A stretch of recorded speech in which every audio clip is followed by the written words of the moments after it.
مفتی عبدالودود کے بیانات کے لیے مفتی صاحب کے آفیشیل چینل مفتی عبدالودود کو سبسکرائب کریں۔ یہ تو ہم بالکل غفلت کے زمانے میں آپ دیکھیں کہ اس زمانے میں ہم سے پہلے زمانے میں لوگ قرآن کریم کتنا پڑھتے تھے۔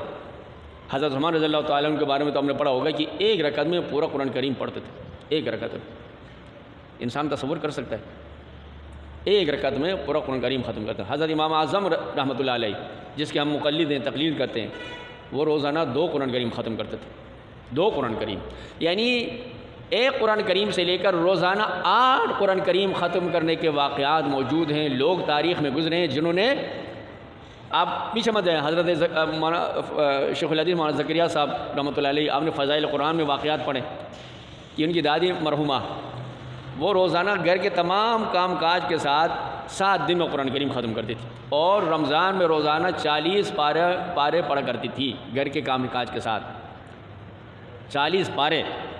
حضرت امام شافعی رحمۃ اللہ علیہ روز 2 قرآن کریم ختم فرماتے تھے۔ حضرت تمیم داری روز قرآن کریم ختم کرتے تھے۔ حضرت امام بخاری ہر 3 دن میں قرآن کریم ختم کرتے تھے۔ اور حضرت علی رضی اللہ تعالیٰ کے بارے میں آتا ہے کہ وہ روزانہ دن میں 8 قرآن کریم ختم کرتے تھے، 8 قرآن کریم۔ یہ اچھا، اس کو لوگ بولیں گے نا، چونکہ جو بھی عقل کے ترازو میں تولے گا بولے گا ایسا ہو نہیں سکتا ہے۔ شاہ اسماعیل شہید کو شاید آپ نے پڑھا یا نہیں پڑھا، جو بھی اس کو پڑھے گا تو اس کو پتہ چلے گا وہ کیسی شخصیت تھی۔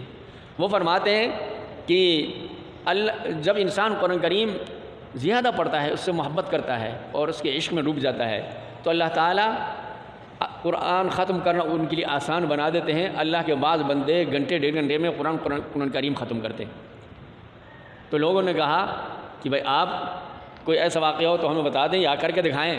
تو دریائے جمنا کے کنارے لوگوں کو بلایا گیا کہ آج حضرت شاہ اسماعیل شہید رحمۃ اللہ علیہ قرآن کریم ختم کریں گے۔ عصر سے مغرب کے درمیان، صرف عصر سے 30 کے 30 پارے انہوں نے پڑھ کے سنایا، ختم کیا، الحمدللہ سے لے کے والناس تک۔ یہ ہے جس کے لیے اللہ تعالیٰ، جب حضرت عمر رضی اللہ تعالیٰ عنہ کو سارے پردے ہٹ جاتے ہیں، جب اپنے لشکر کے کمانڈر کو حکم دیتے ہیں کہ آپ پہاڑوں کی اوٹ میں آ جاؤ، وہ ساری رکاوٹیں اللہ تعالیٰ ہٹا دیتے ہیں۔ جب زمین میں تیل گرتا ہے، زمین میں جذب ہوتا ہے، جب وہ نوکر تھا کسی کا، تیل گر گیا، اب وہ تیل گر گیا، وہ رونا شروع کر دیا۔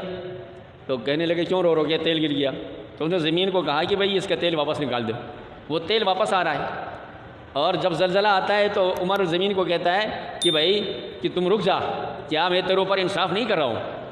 تو یہ بھی جو بھی عقل پرست ہیں نا، عقل پرستوں کے اس میں یہ باتیں نہیں آئیں گی، ان باتوں کو سمجھیں گے نہیں، یہ کیسے ہو سکتا ہے؟ سمجھے نا؟ یہ جو خدا پرست ہیں نا، خدا پرست، جو وحی پرست ہیں، قرآن پرست ہیں، نبی پرست ہیں، وہ ان باتوں کو سمجھیں گے، اور کم سے کم یہ عمل نہیں کر سکتے، رشک تو کریں گے۔ کاش ہماری قسمت بھی ایسی جاگتی، یہ اعزاز ہمیں بھی نصیب ہوتا، یہ مقام اللہ تعالیٰ ہمیں بھی عطا فرماتا۔ آج بھی ہمارے مدرسوں میں جو بچے حفظ مکمل کرتے ہیں، اور ہر سال ہر بچہ 5 گھنٹے میں 5.25 گھنٹے میں الحمدللہ سے لے کر والناس تک 30 پارے اپنے استاد کو سناتا ہے۔ اس گئے گزرے دور میں بھی 4.5 گھنٹے میں، 4.25 گھنٹے میں، 5 گھنٹے میں، 5.5 گھنٹے میں، عام آدمی 5 گھنٹے میں 5 پارہ بھی نہیں پڑے گا، سمجھ رہے نا؟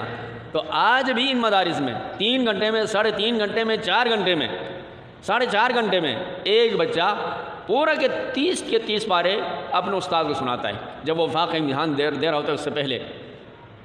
یہ قرآن کریم کا اعجاز ہے بھائی، قرآن کریم کا کمال ہے۔ اور اللہ تعالیٰ کا کلام ہے، اپنے کلام کا پروردگار خود محافظ ہے۔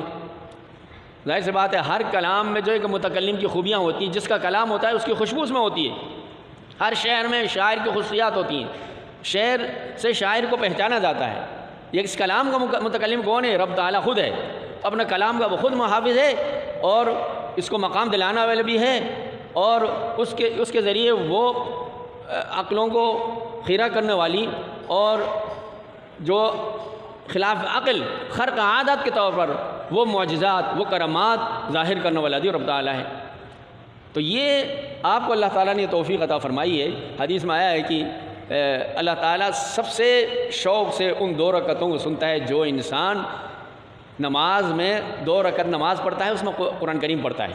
اور جب وہ نماز میں قرآن کریم پڑھ رہا ہوتا ہے تو اس کے سایہ پر نیکیوں کا، اس کے سر پہ نیکیوں کا سایہ ہوتا ہے۔ اور اگر تم اللہ کے پاس جانا چاہو کوئی چیز لے کر، جیسے ہم کسی کے مہمان ہو کے جاتے ہیں، ہم کوشش کرتے ہیں کوئی اچھی چیز لے کے جائیں جو ان کو پسند ہو، کوشش تو یہ ہوتی ہے اپنے اوقات کے حساب سے بہتر چیز لے کے آ جائیں جو ان کو پسند ہو اور وہ خوش ہو، تو فرما دے تم قرآن سے بہتر کوئی چیز لے کر خدا کے پاس نہیں جا سکتے۔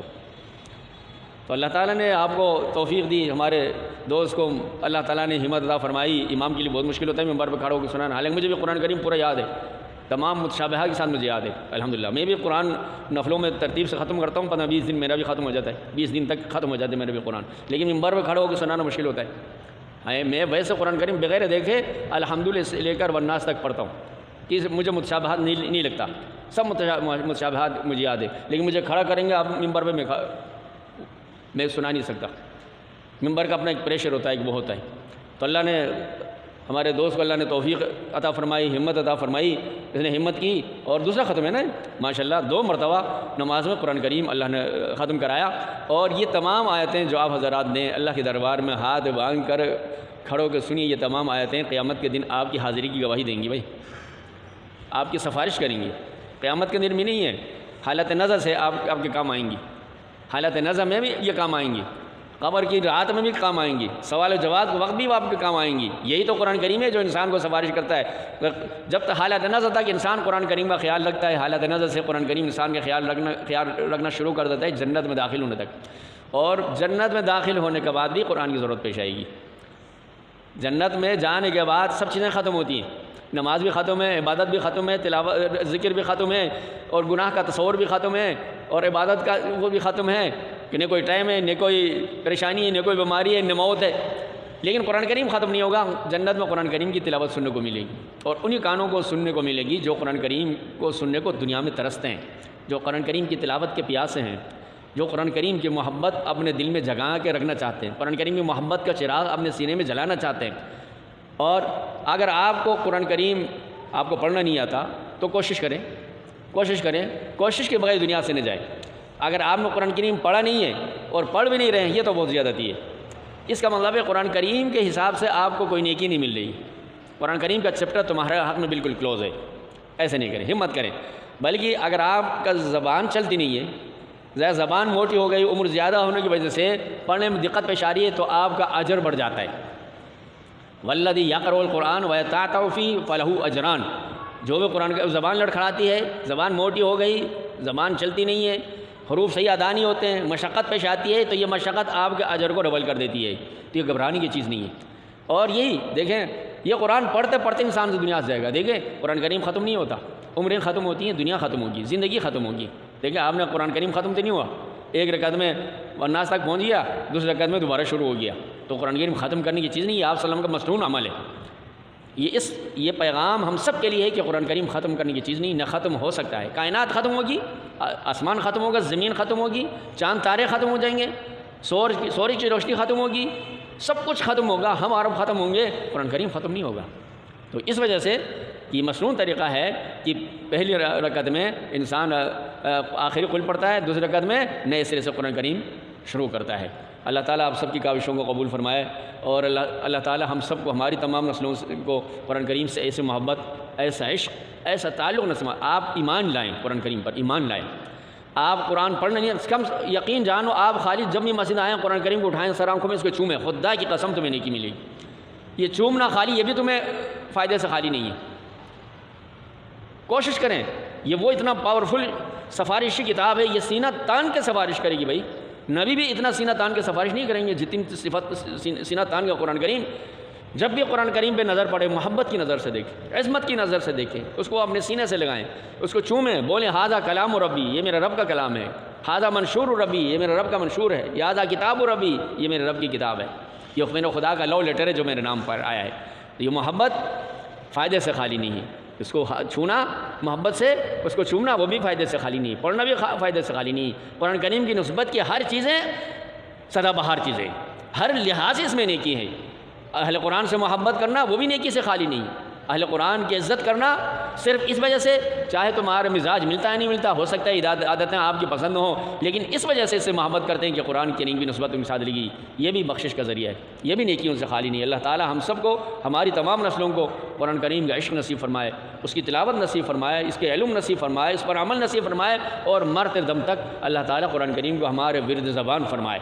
وقت آخرین بھی جب ہم اللہ کے دربار حضور ہو رہے ہوں، پیش ہو رہے ہوں، تو ہماری زبان سے قرآن کریم کے الفاظ جاری ہوں، قرآن کریم پڑھتے پڑھتے ہم خدا کے حضور پیش ہوں۔ اللہ تعالیٰ ہم سب کی توفیق